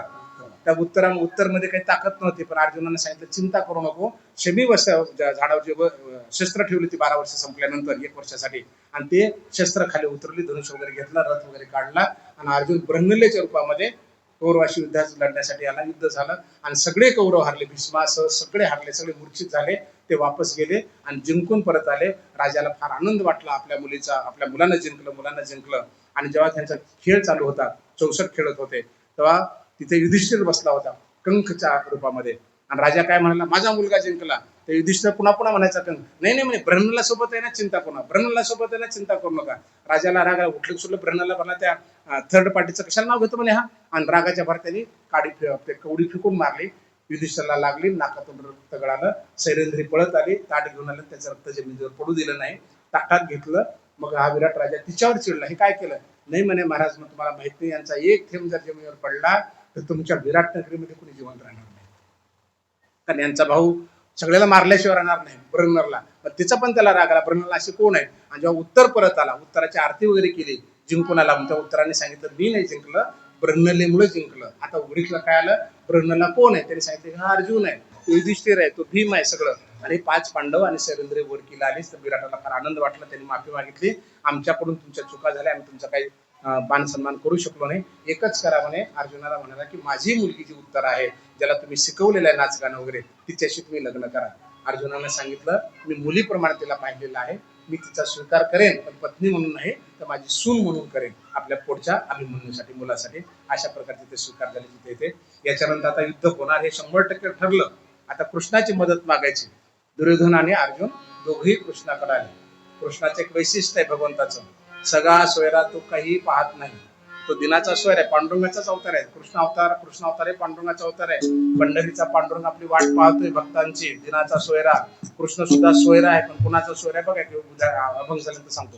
पंढरीशी जारी आल्यानं संसार, पंढरीसी जारे आल्यानो संसारा, पंढरीसी जारे आल्यानो संसारा, देहाचा सुंदरा, देहाचा सुंदरा, पांडुरंग देहाचा सुंदरा, पांडुरंग वाट पाहे उभा भेटीची आवडी, वाट पाहे उभा भेटीची आवडी, कृपाळ कातडी, कृपाळ कातडी, होता वेळ वाट पाहे उभा भेटीची आवडी, वाट पाहे उभा भेटीची आवडी. या अभंगातला आपल्याला एकच पाहायचंय.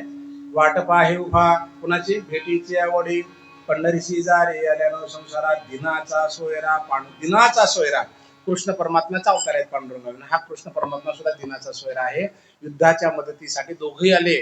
दुर्योधन पण आला आणि अर्जुन पण आला. दोघेही सोयरे येत बरं का, दोघेही सोयरे येतात. एक मावशीकडून आहे, मामाने मावशीचं नातं, आत्याचं मावशीचं नातं तिथं आहे. आणि दुर्योधन कोण आहे? दुर्योधनाची मुलगी कोणाला दिलेली आहे? कृष्णाच्या मुलाला दिली. ते युवा येत, दोघेही येत, दोन्ही सोयरे येतं. पण हा दिनाचा सोयर आहे कृष्ण परमात्मा. वाढवून दिनाचा सोयर आहे, म्हणजे अहंकार टाकून देऊन परब्रह्माशी एकरूप होणारा त्याचा सोयर आहे. माऊली 12व्या अध्यायामध्ये असं म्हणतात, किंबहुना धनुर्धरा जो मातेचे अवधरा, तो मातेचा सोयरा की तुला पा देवी मी तया जैशी असते त्या कळी काळ नको घेतला पट्टा. आईच्या पोटी लेकरू जन्माला आल्यानंतर तो मुलगा मुलगी लहान मोठा खराब चांगला काही काही पाहत नाही, जीवा फार प्रेम करते.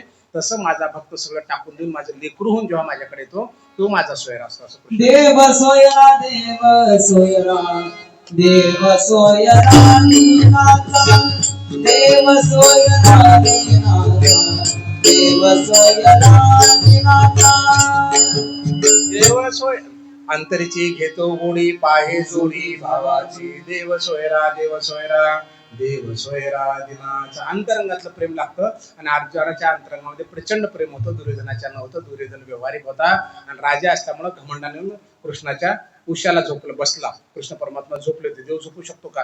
पण ह्यानं लीला करायची होती भगवंताला. त्याच्या उशाला बसला आणि अर्जुन पायथ्याला बसला. कृष्ण उठले आणि अर्जुनाकडे पाहिलं. भक्ती कोणासारखी असे बघा, अर्जुनासारखी असे भक्ती.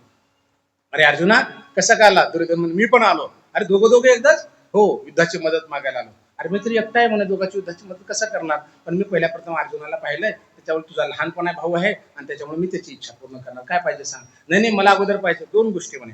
मी युद्धामध्ये शस्त्र वगैरे काही धरणार नाही. नारायणी सेना जी माझी एवढी मोठी सेना आहे, ही सेना सगळी एका बाजूला राहील.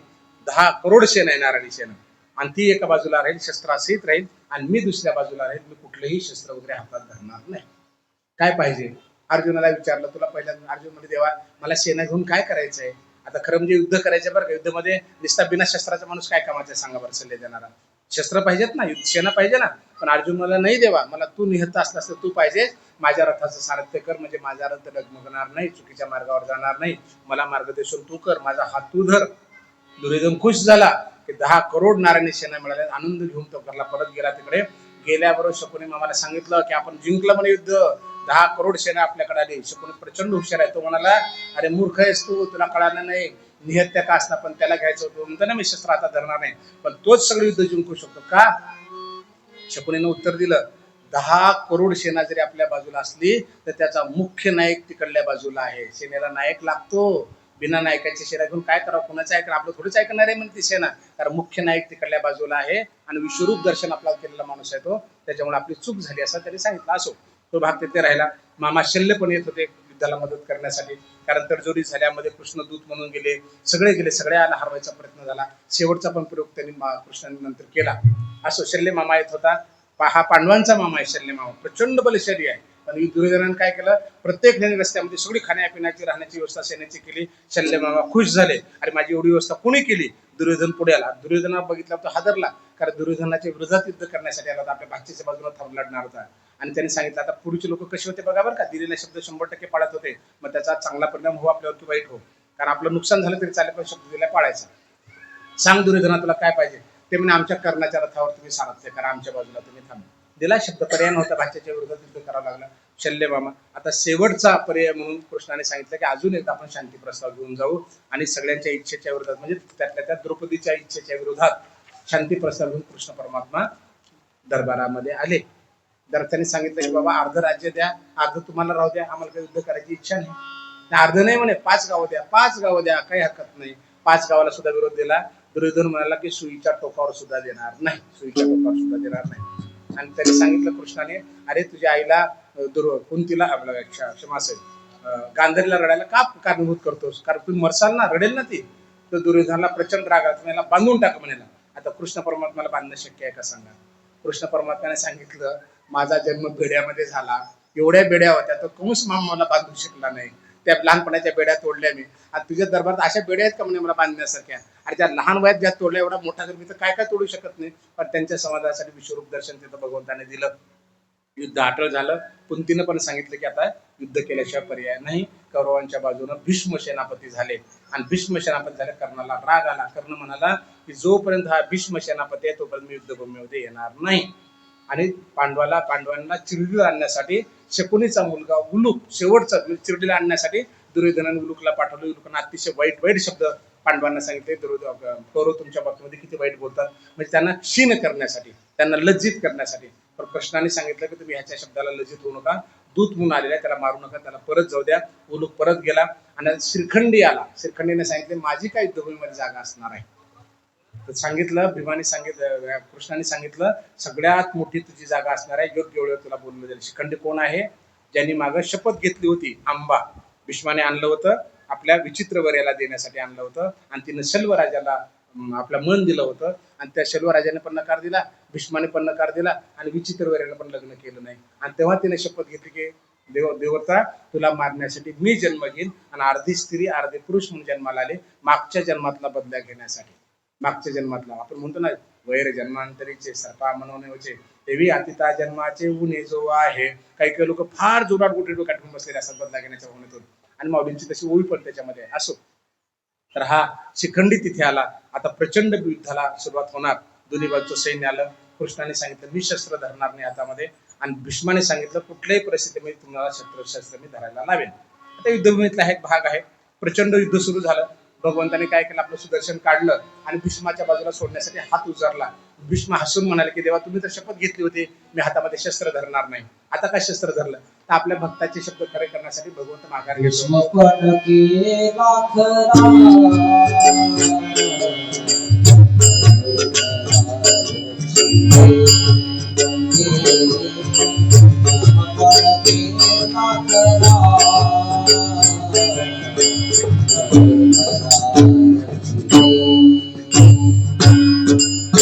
आपल्या भक्ताचे शब्द खरे केले. भीष्माची सुद्धा फार श्रद्धा होती कृष्णावर. आपल्या भक्ताचे शब्द, आपण म्हणतो ना मला कोणीच वापरू शकत नाही, मी कोणाचं ऐकत नाही, मला कोणीच झुकवू शकत नाही, म्हणतो ना आपण सगळे बसलेले. तुम्ही झुकलात का नाही? कधी झुकलात का नाही? कुठे? हे लेकरांसमोर. आई खाली बस मला पाठीवर बसाय, बाबा खाली बसा मला पाठीवर बसायचं. घोडं होतो बापा, झालो का घोडे? म्हणजे आपल्या लेकरासमोर झुकतोच आपण. भीष्म कोण आहे? तर कृष्णाचे लेकरू आहेत, कृष्णाचे, कारण भक्त आहेत ना. अर्जुना ते बामने येत काही आम्हा संशय कराया, कारण नाही अंगे ते लेकरू काही नव्हे नंदाचे. अर्जुन काही लेकरू आहे का? पण कृष्ण काय म्हणायचे? बाळा म्हणायचे. अरे बाळा, अरे बाळा म्हणायचे. बरोबरचे दोघं वयानं.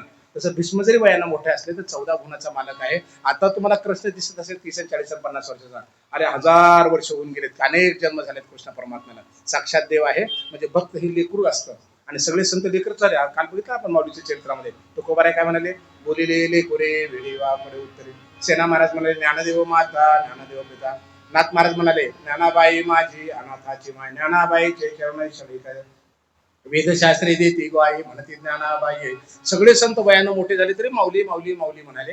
तसं भगवंत आहे, भगवंताचे लेकरू आहे. आपल्या लेकराचे शब्द खरे करण्यासाठी माघार घेतली देवानी. आपण पाहिलं काल प्रभू रामचंद्राचा एक बाण कोणालाही बुडू शकतो, मारू शकतो, पण लोकवंशासमोर हारले ते. का हारले? कारण लेकर आहेत ना, लेकराला मोठं करण्यासाठी. म्हणून भगवंताचं लेकरू व्हायचं आपण. मोठेपणा आपला दाखवायचं नाही. मी असा करतो, मी पंक्ती देतो, मी केलं ना, मी जर भजनातून अंग काढलं, मी जर हरिपाठ सुरू होऊ शकत नाही, मी जर कथा सुरू होऊ शकत नाही मी गेल्याशिवाय, हे आपलं सगळं टाकून द्यायचं. ह्या जगात काही होऊ शकतं आणि काही राहू शकतं, पण आपल्यामुळे घडलं हे कधीच म्हणायचं नाही आपण. त्याला माघार घेतली की भगवंत आपला आहे. असो, प्रचंड युद्ध झालं, सुदर्शन चक्र काढलं, भीष्म हसले आणि सांगितलं की आता माझी संपायची वेळ आलेली आहे. शिखंडीला पुढे केलं आणि अर्जुनाला सांगितलं बाण मारा. आणि भीष्माने पाहिलं, बाण भाताला खाली ठेवलं. शिखंडी मध्यस्थी झाला, अर्जुनाने बाण मारले आणि भीष्म बाणशय्येवर पडले. भीष्म मेले नाहीत. काय मेले नाहीत? कारण शंतनू बापाने इच्छा मरण दिलं होतं. तुला इच्छा मरण असेल, आणि पितामह भीष्माने शपथ घेतली होती, जोपर्यंत हस्तिनापूर सुरक्षित ही पाहणार नाही तोपर्यंत मी माझा देह सोडणार नाही. आणि हस्तिनापूर आतापर्यंत असुरक्षित होतं. का? कारण लेकरबाळच होत नव्हते, चांगला शरीरशाली माणूसच जन्माला होता. आणि आले कौरव पांडव तर ह्यांच्यामध्ये मारामाऱ्या होत्या. म्हणून पितामह भीष्माने आपला देह तसाच ठेवला होता आणि एवढे बाण लागून सुद्धा तिथेच राहिला. अशा प्रकारे पितामह भीष्म त्या युद्धभूमीतून बाजूला गेले. आता सेनापती कोण झाले? द्रोण झाले. द्रोण सेनापती झाले आणि चक्रव्यूह केलं अभिमन्यूला पकडण्यासाठी. अभिमन्यूला त्याच्यात मारायचं होतं त्यांना. अभिमन्यू हा अर्जुनाचा पुत्र आहे, कृष्णाचा भाचा आहे, प्रचंड बलशाली. आईच्या गर्भामध्ये अभिमन्यूने चक्रव्यूह शिकला होता. अर्जुन आपला चक्रव्यूह काय असतं आपल्या सुभद्रेला सांगत होते, बायकोला सांगत होते की चक्रव्यूह असं असतं तसं असतं. आणि गर्भातून ही लेकरू शिकत होतं. जसं मच्छिंद्रनाथ शिकले ना गर्भामध्ये, महादेव पार्वतीला सांगत होते, पार्वती झोपली आणि मच्छिंद्रनाथ त्या गर्भामध्ये हुंकार देत होते, शिकत होते. आपण पाहतो आदिनाथ गुरु वगैरे. अगदी त्याप्रमाणे सुभद्रेच्या गर्भामध्ये ही लेकरू शिकत होतं. आणि चक्रव्यूहापर्यंत कथा गेली आणि सुभद्रेला झोप लागली. अर्जुन सांगत राहिला, लेकरू मध्ये झोपलं, अर्धवटच शिकलं होतं. आज परिस्थिती अशी आली की जयद्रथाने काय केलं, या चारही भावंडाला अडवलं. कारण महादेवाने वर दिला होता, एक दिवस तुझा असा असेल की त्या चारही भावंडाला. अर्जुन मात्र दुसऱ्या युद्धामध्ये अडकला होता आणि ह्या सगळ्यांनी मिळून अभिमन्यूला मारून टाकलं. मेल्यानंतर जयद्रथाने त्याला लाथ घातली. ही बातमी अर्जुनाला कळाली. अर्जुनाने शपथ घेतली की उद्या संध्याकाळी सूर्य मावळेपर्यंत जयद्रथाला मारल्याशिवाय राहणार नाही. आणि जयद्रथाला जर नाही मारलं तर मीच अग्निकाष्ट घेऊन टाकेन. असे अवघड प्रयत्न करून टाकले. आता भगवंताला ओझं पडलं की कसं काय करायचं. आणि जयद्रथाला सगळ्यांनी वड्या घातला, सांभाळण्याचा प्रयत्न केला. साक्षात भगवंत तिथे होते. करलं ते काय मोहे महाराज परी पाय होते शुद्धांगी. भगवंत काय करत नाही. भगवंताने काय केलं, सूर्याला सुद्धा अडवलं. कारण भगवंत कोण आहे? तर ओ विश्वश्रेचा भक्त करता मीच गाय तर मी गोसावे समजता त्रैलोक्याचा मालक कृष्ण परमात्मा आहे.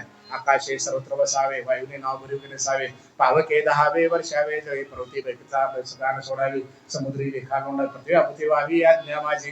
म्या बोलविल्या वेदू बोले, म्या चालविल्या सुरू चाले, म्या हलेल्या प्राण आले जो जगाते चाळीता.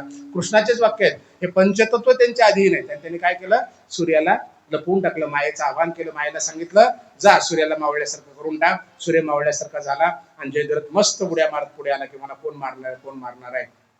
तर भगवंताने सांगितलं, हा जयद्रथ वर्धस्त्राचा पुत्र आहे. आणि वर्धस्त्राला काय आशीर्वाद आहे की त्याने शब्द दिला, आपल्या पुत्राला काय दिला, आशीर्वाद दिलेला आहे, तुला जो कोणी मारेल, तुझी मुंडी जमिनीवर जो पाडेल त्याला जळून भस्म व्हावं लागेल. आणि ही गोष्ट कुणाला माहिती होती? शकुनीला माहिती होती. आणि म्हणून त्यांनी शकुनीने सांगितलं होतं की उद्या दिवसभरामध्ये 100% जयद्रथ मेला काय नाही मेला काय तरी अर्जुन मरणार म्हणजे मरणार. का मरणार? जयद्रथाला मारलं तर त्याची मुंडी खाली पडणार आहे. मुंडी खाली पडली की अर्जुन जळून भस्म होणार आहे. कारण त्याचा बापाचा आशीर्वाद तसा जयद्रथाला मिळालेला. आणि जर समजा जयद्रथ मारला नाही गेला तर अग्निकाष्ट आपोआप घेणार आहे. असंही अर्जुन मरणार आहे, तसंही अर्जुन मरणार आहे. म्हणून सगळे कौरव खुश होते. आता घडलं काय, कृष्णाने सांगितलं की असा बाण मार त्या जयद्रथाची मुंडी उडाली पाहिजे आणि त्याच्या बापाच्या मांडीवर जाऊन पडली पाहिजे. कोणाच्या? वर्धक्षत्राच्या मांडीवर जाऊन पडली पाहिजे. अर्जुनाने बाण मारला, जयद्रथाची मुंडी उडाली आणि त्याच्या बापाच्या मांडीवर पडली. बाप तपश्चर्येमध्ये घाबरला, काय पडलं मांडीवर, त्या हाताने ढकलून दिलं. ती मुंडी खाली पडली की भडभड पेटला आणि हा जळून गेला. हे कोण करू शकतं? फक्त कृष्ण परमात्माच करू शकतो. रक्षण करणारा, मागे पुढे उभा आहे, संभाळीत आली आघात निवारक. भगवंताची लीला आहे सगळी. आता घटोत्कच आला युद्धभूमीमध्ये. घटोत्कच कुणाचा पुत्र आहे? भीमाचा पुत्र आहे घटोत्कच. बर्बरीची कथा काही तुम्हाला माहिती असेल, मी तिकडे जात नाही. बर्बरी घटोत्कचाचा पुत्र आहे. त्याला पण तसेच होते, 3 बाण होते आणि कुणालाही तो मारू शकला असं, एवढी ताकद त्याच्यामध्ये होती. पण कृष्ण परमात्मा मध्यस्थी करून त्याला युद्धातून बाहेर ठेवलं. त्यालाच त्याची मुंडी समर्पित करायला लावली होती. तिकडे आपण न जाता घटोत्कचाकडे पाहू. आणि घटोत्कच इतके पांडव सैन्य कौरव सैन्य मारू लागला, सगळे हादरले आणि सांगितलं कर्णाला की या घटोत्कचाला मारा. कर्णाकडे अमोघ शक्ती होती. कशाच्या बदल्यात मिळालेली? सूर्याने ज्याला दिलेले कवच कुंडल त्यांनी इंद्राला परत केले होते आणि इंद्राकडनं त्याने अमोघ शक्ती मागितली होती. इंद्राने अमोघ शक्ती दिली होती. इंद्राने सांगितलं होतं ही शक्ती फक्त एकदाच कामाला येईल आणि ही शक्ती कर्णाने अर्जुनाला मारण्यासाठी जपून ठेवली होती. अर्जुनाला मारण्यासाठी कृष्ण परमात्म्याने युद्ध सुरू होण्याच्या अगोदर कर्णाची भेट घेऊन कर्णाला सांगितलं होतं की तू कुंती पुत्र आहे, हे 5 पांडव तुझे भाऊ आहेत आणि यांच्या बाजूला तू ये. कर्णाने सांगितलं की मी शब्द दिलेला आहे, आता कर्णा ह्याच्या मी मेलो तरी हरकत नाही पण कौरवाच्याच बाजूला राहणार. तेव्हा कुंती माता त्याला भेटायला गेली होती आणि कुंतीला त्याने शब्द दिला होता, माते असे तू मला लहानपण टाकून दिलीस ना, 6 पुत्रामध्ये एकच मरेल आणि 5 तुझे पुत्र, मी मेलो तरी 5 आणि अर्जुन मेला तर मी 1 आणि 4 असे 5 राहतील. हा वर दिला, बाकीच्या 4ला मी मारणार नाही पण अर्जुनाशी मात्र युद्ध करेल असा शब्द तिथे दिला होता. म्हणून अमोघ शक्ती जपून ठेवली होती त्यांनी. आता घटोत्कच समोर आला, हजारो सैनिक मारू लागला. दुर्योधनाने सांगितलं ते अमुक शक्ती वापर आणि सांगितलं अमुक शक्ती न वापरून करणार, अर्जुनाला मारायचंय. आता सैन्य मरत असल्यामुळे नाविलाजाने कर्णाला अमुक शक्ती वापरावी लागली. घटोत्कच मारला गेला आणि कौरवांच्या बाजूची जी ताकद होती अमोघ शक्तीच्या माध्यमातून ते एकदम कमी होऊन गेली. आता अर्जुनाचं आणि कर्णाचं युद्ध झालं. कर्णाचा रथ तुटला, चाक तुटला आणि कर्ण खाली उतरला त्या चाकाला हे करण्यासाठी. त्याला एक शाप होता, कारण एका ऋषीची गाय कर्णाकडून मारली गेली होती आणि ऋषीने शाप दिला होता की हा ऐन वेळेवर तुला तुझे मंत्रविद्या काही आठवणार नाही, तुला सुद्धा मरावं लागेल, कारण हा माझा शाप आहे. आणि परशुरामाने सुद्धा शाप दिला होता का, कारण त्यांच्याकडनं खोटं बोलून विद्या घेतली होती. म्हणजे खोटं बोलून माझ्याकडे विद्या घेतोस ना, ऐन वेळेवर तुला विद्या आठवणार नाही. म्हणजे 2 गुरुचा शाप होता, एका ऋषीचा शाप होता, गुरुचा शाप होता. कर्ण खाली उतरला, रथाचा चाक तिथे अडकला आणि कृष्णाने सांगितलं बाण मार त्याला. तेव्हा कर्ण म्हणाला अरे हा धर्म आहे का? धर्म म्हणजे काय? नीतीने मला धरून वर्तन. तेव्हा कृष्णाने सांगितलं द्रौपदीच्या वस्त्रांच्या वेळेस तू मांडीवर बसव म्हणाला, तेव्हा तुझा धर्म कुठे गेला होता कर्णा? राधे सुद्धा तुझा धर्म तेव्हा कुठे गेला होता? जर तू धर्माचं पालन करत नाहीस आमच्याकडे धर्माची अपेक्षा करू नको. अर्जुनाने सांगितलेला मार आणि अर्जुनाने बाण मारला, कर्ण मेला. कर्ण मेल्याबरोबर कौरवांची बाजू बऱ्यापैकी संपली. तर बघून त्याचं भजन करा 1-2 मिनिटं कृष्णाचं. 2 मिनिटं फक्त भजन करू.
कुंडली गौरधारी विठ्ठल श्री ज्ञानदेव तुकाराम पंढरीनाथ भगवान की, माऊली ज्ञानेश्वर महाराज की, जगद्गुरु तुकाराम महाराज की, शांती ब्रह्म एकनाथ महाराज की, सब संतान की जय.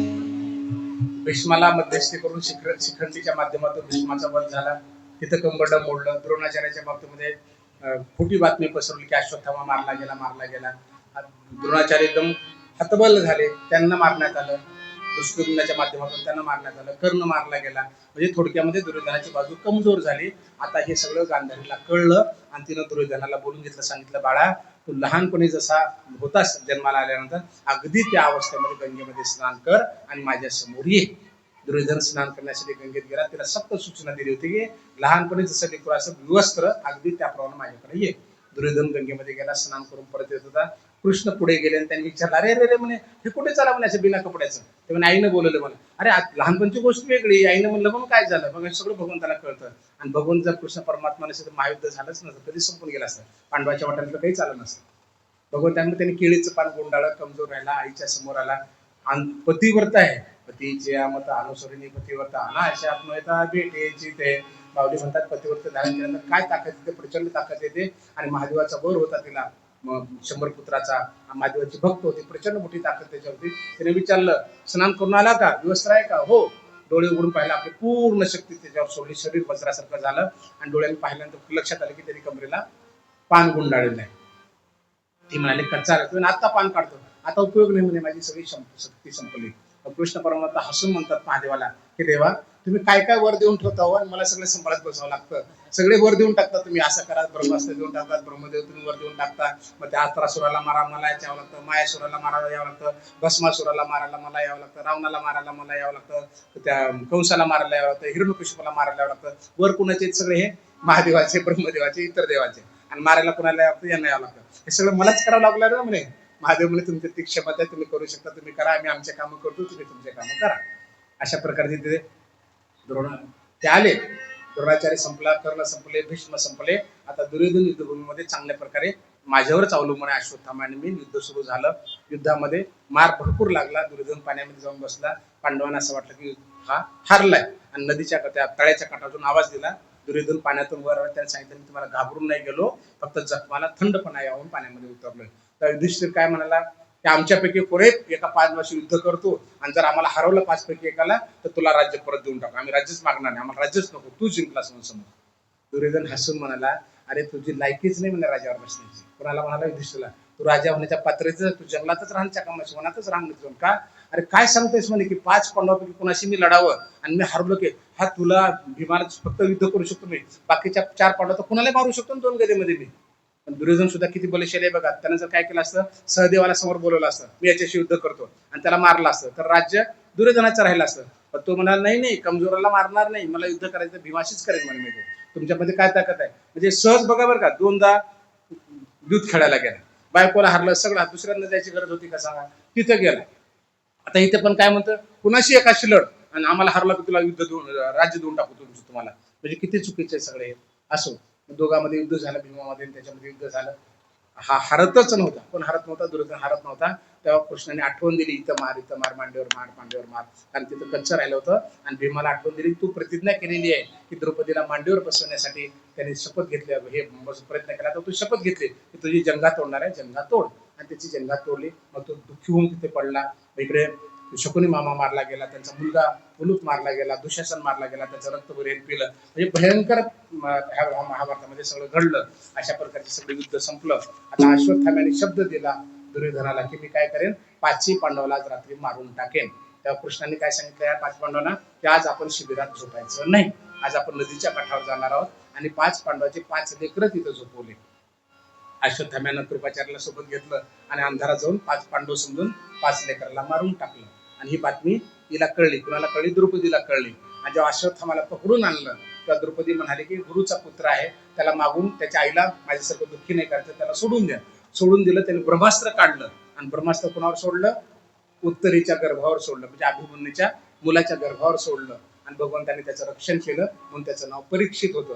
शस्त्र सोडता आलं पण सांभाळता आलं नाही, म्हणजे शेवटचं लेकरू तिथे होतं. आता कृष्णाने सांगितलं की महा मोठा यज्ञ करा आणि पापातून मुक्त होण्याचा प्रयत्न करा. आता शेवटची इच्छा म्हणून कुणाला भेटायला आले, कौरवांच्या राजाला म्हणजे धृतराष्ट्राला भेटायला आले. धृतराष्ट्राने इच्छा व्यक्त केली की मला जरा सगळी पांडव एक एक भेटा, पहिल्या प्रथम भीमाला माझ्याकडे भेटायला आणा. आता भीमाला भेटायला भीम आनंदाने भेटायला गेला तेव्हा कृष्णाने इशारा केला की तू पुढे जाऊ नको, तो जो पुतळा आहे दुर्योधनाने केला, रोज मारतो ना पंचतत्वाच्या पुतळ्यावर, तो पुतळा पुढे करा, पंचधातूचा पुतळा पुढे करा. तो पुतळा पुढे केला. धृतराष्ट्रामध्ये एवढी मोठी ताकद होती की रोज भीमाच्या पुतळ्यावर गदा मारायचा दुर्योधन, त्या पुतळ्याला काहीच व्हायचं नाही. आणि ह्या धृतराष्ट्राचा आवडलं करकत सुरा होऊन गेला, त्याचा राग सगळा गेला. तो रडू लागला की मी भीमाला मारलं. कृष्णाने सांगितलं नाही मारला म्हणे भीमाला, भीम जिवंत त्याचा पुतळा होता तिथे. द्रौपदी म्हणाली कृष्णा तुला सगळं कळतं मागचं पुढचं, एवढ्यात द्यानेस मग माझे पुत्र का मारला, तू युद्ध थांबू शकला असता. कृष्णाने सांगितलं हे विधी लिखत होतं, मी नाही सांगू शकलो असतो, कारण त्यांना संपायचंच होतं. गांधारीला रागाच्या भरात शाप दिला की माझ्या लेकरांचा जसा संपला अंतर्गत भांडण होऊन अगदी तुझी यादी सुद्धा अशी सुद्धा संपून जाईल, काही हरकत नाही माते म्हणे, तुझा शब्द पाळू आपण, होईल तसं. आणि तसंच घडलं. जेव्हा हे सगळे यज्ञ वगैरे संपला, कुंती गेली, धृतराष्ट्र गेला, सगळे निघून गेले जंगलामध्ये, जंगलाला आग लागली, तिकडे ते संपले. आणि पांडव पण आता कुठे निघाले जाण्यासाठी. आता राज्य किती दिवस करायचं, राज्य द्यावं, इंद्रप्रस्थाचं राज्य द्यावं, याचं राज्य द्यावं, आपण पण जावं. अनेक वर्ष राज्य झाल्यानंतर कृष्ण परमात्मा जेव्हा आपल्या राज्यामध्ये परत आले तेव्हा त्यांच्या मुलामध्ये भांडण होऊ लागले. विश्वामित्र आहेत, नारद मुनी आहेत, असे महान कण्व ऋषी आहेत, सगळे ऋषी त्या गावामध्ये आले होते. तेव्हा सांब नावाचा जो कृष्णाचा मुलगा आहे त्यांनी काय केलं, दारू वगैरे पिली, पोटामध्ये कपडा वगैरे बांधला आणि मुलीचं स्वरूप धारण करून त्यांच्याकडे गेले. याला मुलगा होईल का मुलगी होईल, ते म्हणे मुसळ होऊ द्या, आणि ते मुसळ तुमचा सगळ्याचा नाश करून टाकेल. तो शाप लागला. बलरामाला कळलं की आता असं होणारच आहे. बलरामाने उग्रसेनाने ते मुसळ घेतलं, त्याला घासलं समुद्राच्या काठावर, त्याचे केस झाले आणि समुद्राच्या काठावर जे गवत होतं त्या गवताला ते सगळं लागलं आणि गवताला एक स्वरूप आलं, लोखंडासारखं स्वरूप आलं सगळं. आणि कृष्ण परमात्म्याला माहिती होतं की आता संपायची वेळ आलेली आहे. आणि एक तुकडा उरला, त्या मुसळाचा छोटासा तुकडा उरला, तो माशाने गिळला आणि त्या कोळी त्याला घेऊन गेला. आणि त्या कोळ्यात त्या माशाला कापलं. अरे म्हणे बाणाचा तुकडा फार चांगला आहे म्हणे, ह्याला बाण करता येतो. आणि त्या कोळ्यात त्याचा बाण केला, पुन्हा तर मारता येईल म्हणे, हरिमळी पकडता येईल. आता हे मुसळ जे होतं त्याचे किस पडलं आणि त्याच्यावरून ते तुकडे जाऊन लोखंड तयार झालं होतं. एके दिवशी सगळे ह्याचे कृष्णाचे लेकर बाळ एकत्र बसले होते, सगळ्या राज्यातले सैनिक एकत्र बसले होते आणि त्यांच्यात चर्चा निघाली की पांडव चुकीचे होते का कौरव चुकीचे होते, अन्याय कुणी कुणावर केला. हे म्हणायचं नाही कौरव चुकीचे होते, दुसरे म्हणजे पांडव चुकीचे होते. नाही माझं खरं तुझं खरं म्हणण्यामध्ये वाद सुरू झाला. दारू वगैरे पिले आणि त्या समुद्राच्या काठावर ते मुसळ जे हिचं गवत झालं होतं त्या गवताला उपटून एकमेकाला मारलं. सगळे पांडव ते आपले कृष्णाचे सगळे साथीदार सगळे संपून गेले. बलरामाने ध्येय ठेवला. कृष्ण परमात्मा झाडाखाली येऊन बसले आणि त्या पायामध्ये पद्म होतं कृष्णाच्या आणि ते पद्म चमकत होतं. ह्या पोळ्याला वाटलं की छान हरिण आहे, याला मारावं. आणि तो जो बाणाचा तुकडा त्या मुसळातून उरलेला होता तो तयार झाला, त्यांनी त्याला मारला. मागच्या जन्मामध्ये हा कोण होता, वाली होता, ज्याला रामाने मारलं होतं. त्यांनी सांगितलं होतं पुढच्या जन्मामध्ये बदला घेईल. आणि तो वाली हा कोळी झाला होता आणि त्यांनी रामाला तो कृष्णाला बाण मारला. कृष्ण परमात्म्याला निजामगतीला निघून गेले आणि निरोप देऊन ठेवला होता उद्धवाच्या माध्यमातून की अर्जुनाला सांगा की इथल्या सगळ्या बायका वगैरे ज्या त्या घेऊन जा इंद्रप्रस्थाला. आणि अर्जुन आला इंद्रप्रस्थाला, बायका घेऊन निघाला. रस्त्यामध्ये काही गुंड लोकांनी त्यांना मारहाण केली. अर्जुनामध्ये ताकद राहिली नव्हती, कारण कृष्ण परमात्मा होते तोपर्यंत अर्जुनाची ताकद होती. त्या अर्जुनाची ताकद संपली आणि हा दीन होऊन पांडवा सगळीकडे आला. आता हे सुद्धा स्वर्गाला निघाले, द्रौपदीला घेऊन निघाले. एक एक एक रस्त्यामध्ये पडले, फक्त युधिष्ठिर राहिला आणि त्यांच्यासोबत पुत्रा राहिला एक. आणि ते पुत्रा त्यांच्यासोबत राहिला. जेव्हा इंद्राचं वाहन आलं त्यांना घेऊन जायला, त्यांनी सांगितलं, यमाने सांगितलं, इंद्राने सांगितलं तुला पुत्रावर आणता येणार नाही. युधिष्ठिराने सांगितलं कुठल्याही परिस्थितीमध्ये मला पुत्राला साथ दिल्यामुळे पुत्राला सोडणार नाही, पुत्राच माझ्यासोबत राहील. आपण म्हणतो ना ह्याच्यासोबत पुत्र सुद्धा नाही, का म्हणतो हे, पुत्र सोबत होतं म्हणजे यमच सोबत होता त्यांच्यासोबत. आणि यमाच्या परीक्षेमध्ये तो जिंकला. कोण जिंकला, युधिष्ठिर जिंकला. युधिष्ठिरला यमाने सांगितलं हा पुत्रा नाही मी स्वतःच आहे. आणि युधिष्ठिरला घेऊन ते स्वर्गाला निघून गेले आणि कृष्ण परमात्मा आपला देह सोडून निजामगतीला गेले. अशा प्रकारची कथा महाभारत इथे संपत. महाभारताचं खूप अवघड आहे, अतिशय क्लिष्ट आहे, पण ओढवून तर आपण 3 तासामध्ये बसवायचा प्रयत्न केला. मला वाटतं बऱ्यापैकी आपल्याकडून पोहोचला असेल. कुंडली श्री भगवान की